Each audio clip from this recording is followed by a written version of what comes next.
I want to start with you, Ambassador, because I don't know how many people here know. We all know about the fact that Finland has a great track record when we talk about gender parity, when we talk about inclusivity. But I don't know how many of you know that Finland was the first country in the world to allow women to vote and also give them eligibility to participate in the parliamentary process way back in 1906. And today, in 2022, I think almost 47% of your parliament is women.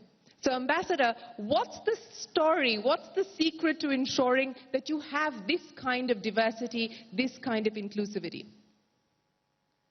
First of all, great pleasure and honor to be here, and indeed, it's very seldom that you have such a high participation of male participants in a discussion where gender equality is discussed.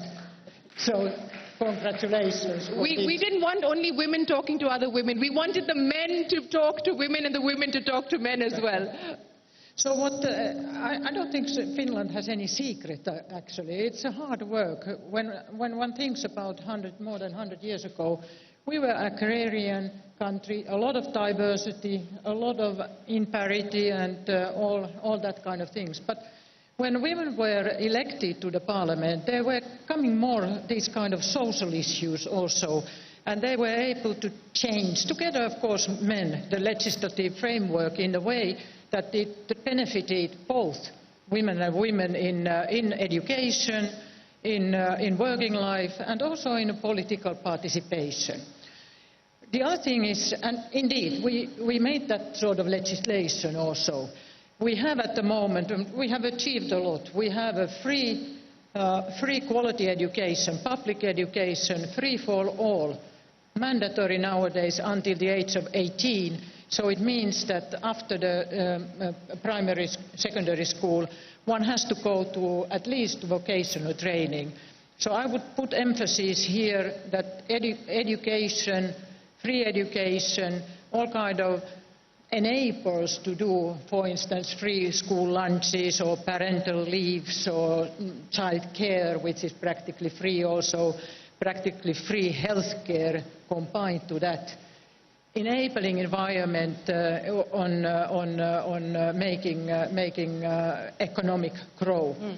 And actually, if you are looking statistically also that the last 50 years in the Nordic countries, we count that maybe 10 to 20% of our GDP growth is due to the fact that we have relatively high gender equality.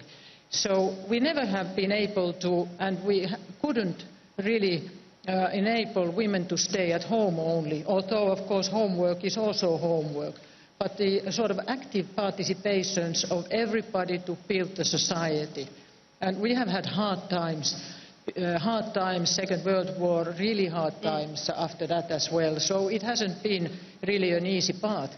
But it is a path to become one of the leading countries when it comes to innovations, technologies, or when it comes to the social equality also in the society. And that is, I think that is the success also, that everybody is participating and having the possibility to participate. And this is public, private, there are civil society organizations. And then I would put also combined of really equality in the sense on respecting of human rights, judiciary, democracy and the participation in that sense. Long answer to your question. No, that was a very comprehensive answer to my question, and I think what you said is absolutely right. It is not, there's no silver bullet, there is no magic wand. It's a hard, arduous journey that everyone must undertake. There are tough choices to be made, but because it is a national priority, in fact, it is one of the 4 national priorities that Finland has put in place, that they've been able to achieve the kind of success